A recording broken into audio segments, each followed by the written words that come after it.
Hello! Well, it's time for part 2 of the restoration project of the Elka Concorde 802. And I made some decisions. In part 1 I kinda explored the synthesizer. But yeah, after some minor repairs and figuring out how it works and what was wrong with it, it was very clear that this was going to be a long-term project, because there's a lot wrong with it, like a lot of things are wrong with it. Things that aren't a problem right now per se, but will be in the future. And I've really grown to love this thing, so I want to really restore it. I want to take it completely apart, which is going to be a monster job. Go the full Monty, all the way, the whole bazongas. So with all that being said, this will be a multi-part video series, simply because these repairs take really long and I don't want to have too much time in between videos. So, hey ho, let's...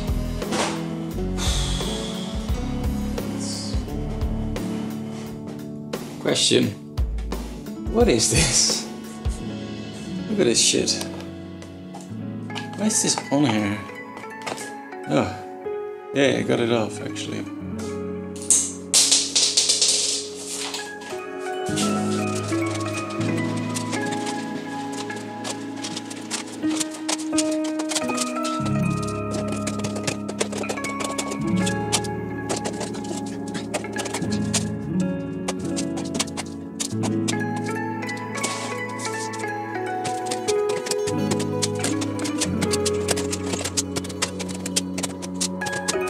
Also, remember in last video I said there were 2 extra slots on each side of this big row of slots.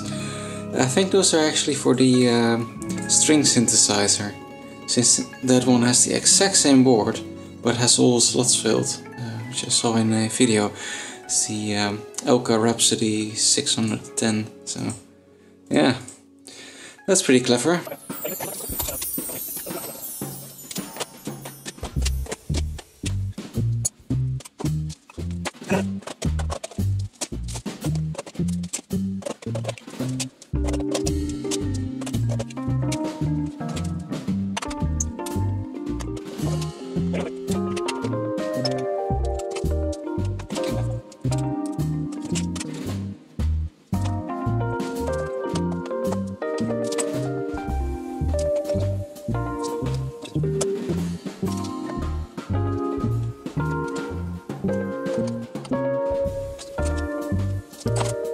Okay, so this is the plate that was on one side, and this is on the other.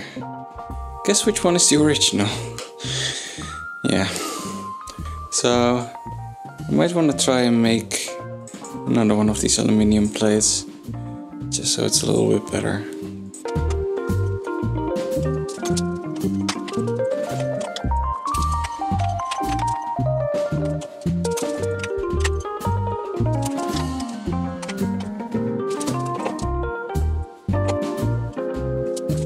Okay, gloves time, because I have dust allergies and I don't want my hands to fall apart, so this thing is kinda gross.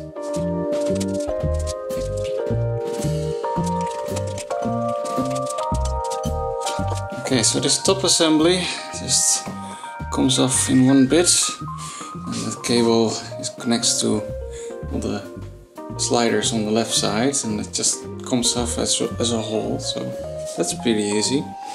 And yeah, it reveals these switches now. Apparently those also use spring contacts, and there's a lot of dust and grime and crap in there.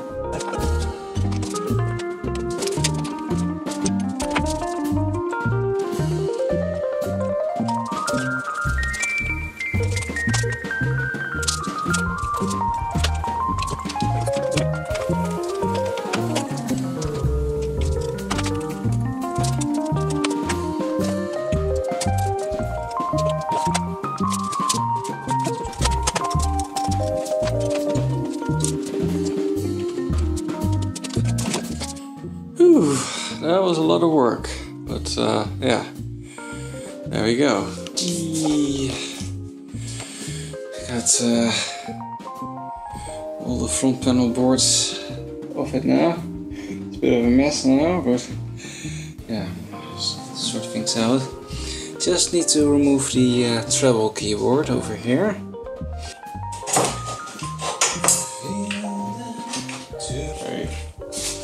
Very rusty.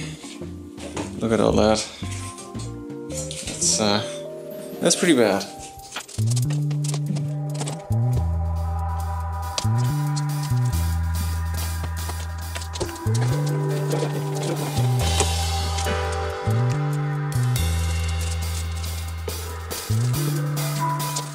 That is very gross. Very, very gross. Wow. Excuse you. Ew.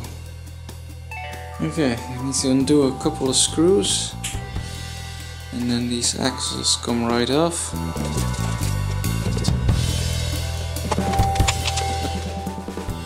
And there we go, that's the front panel removed. So it can be cleaned up and sanded and painted.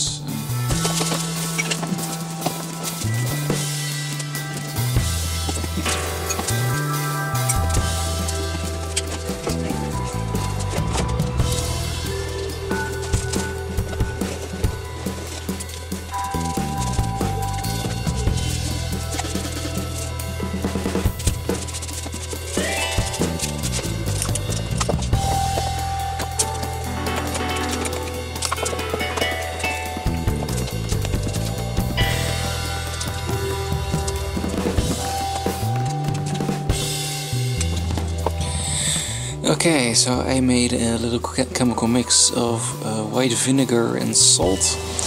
And I put the rusty bit in there. Also added a bit of hot water, and I'm gonna let it soak for the entire night. And hopefully that will dissolve most of the rust enough so that I can clean it up.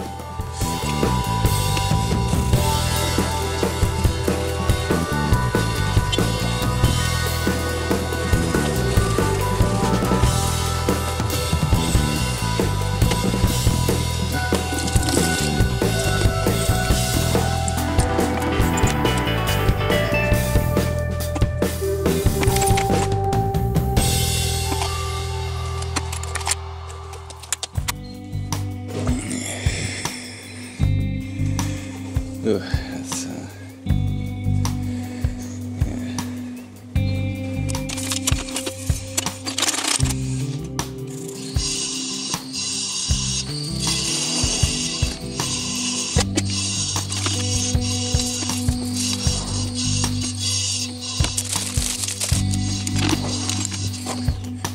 wow, look at that water, or vinegar rather.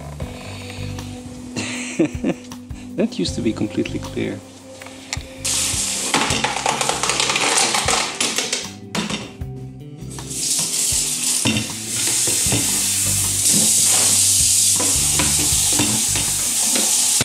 Okay, so here's that metal plate that's under the drawbars. It's been soaked in white vinegar and a little bit of salt and warm water, and been sitting outside for about, I think, 15 hours or something. Scrubbed it off, did some sanding, and it already looks a lot better. At least it looks like metal now instead of, well, just rust.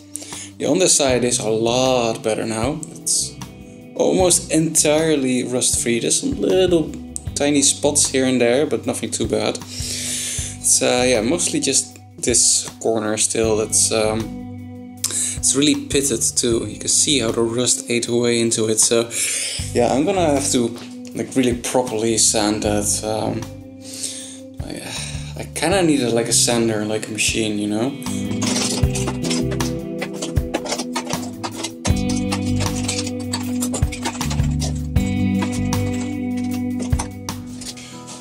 Okay, so I unscrewed some screws here on the treble keyboard PCB, and it just slides right off and yeah, you can see the assembly.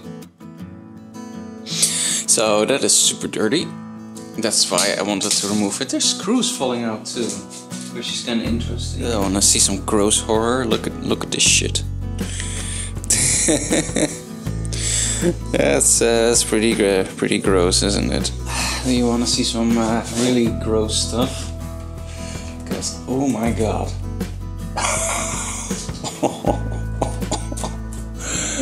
Oh, I think I'm gonna grab the vacuum real quick. Oh my god, that's like 40 years of dust and crap and bug guts. Ugh.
Okay, I almost have everything loose. I just need to loosen up the power supply, and the spring reverb is still stuck to the dampening lever.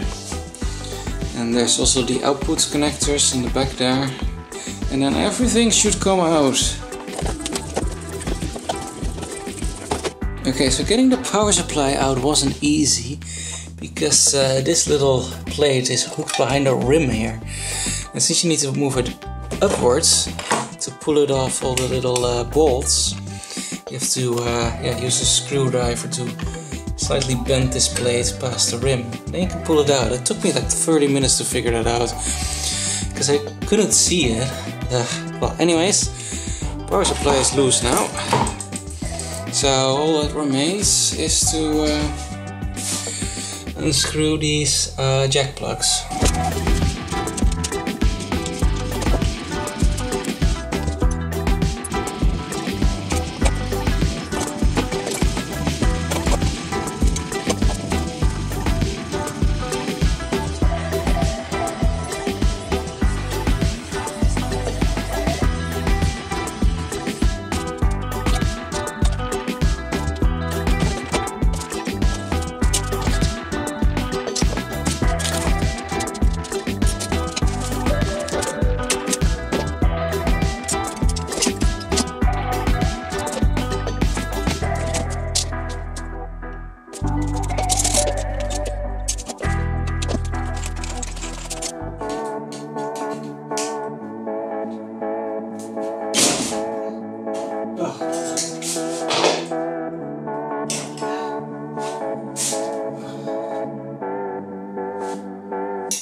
Right then, it's empty.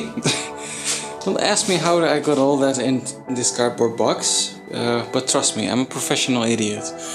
So, yeah, it's just the entire, just shoved the entire thing in there, all the cables still attached. I really didn't know any other way to do this, because, yeah, as you can see, and I already vacuumed this a little bit, but it's so dirty. Look at all the crap that's in there. All these, I don't even know what that is. I don't even want to know. Also need to remove the spring reverb holder still. And I actually need to flip this case to do that. So I'm gonna vacuum this first, because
girlfriend's doing a marvelous job at sanding the case.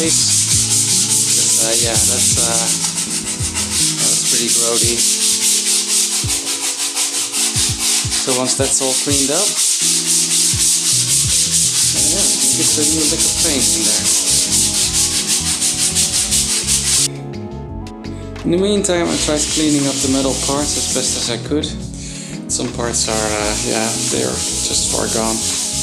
They also formed a new layer of rust because I did rinse them with water and forgot to dry them properly. So it's very prone to rusting everything. So I'm gonna have to do this the dry way. Okay, well, got this super cheap wire brush grinder set for the drill. Yeah, let's just try it out. Also need to find some glasses. Okay, so I used my drill DIY angle grinder on this piece, on these side bits here, and you can see the difference. And it cleans it up very nicely. So yeah, now I just need to get this little one going for the smaller parts. Let's hope this works.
Well, it's not exactly black, but this is actually kind of a nice color, so yay.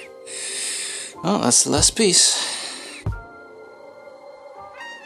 Yeah, power supply has been liberated. And at least the transformer and metalwork part of it, and it is very corrody. So I'm going to need to remove these last few bits and the transformer. I hope the transformer doesn't have significant rust, because that would be annoying, but well, if it does, I'm gonna clean it up as best as I can. Yeah, here we have the big, beefy and very heavy transformer, and it looks really good. So luckily the transformer has been entirely spared. There's some grime on there from probably 40 years back, but that's fine. It's not bad grime, so yeah. Oh, that thing is heavy. Now the plate is almost entirely free. Hello, and this is me from the future, because I didn't entirely film the cleanup and repair of the power supply, but as you can see, it looks a lot better, and I've also started assembling some things of the base plate. So you'll see all that in part 3 of this series, where I'll tackle the electronics, which is still in a big old pile there, and the reassembly of the lower section of the synthesizer. I hope you enjoyed this video, and I'll see you guys in the next one. Bye bye.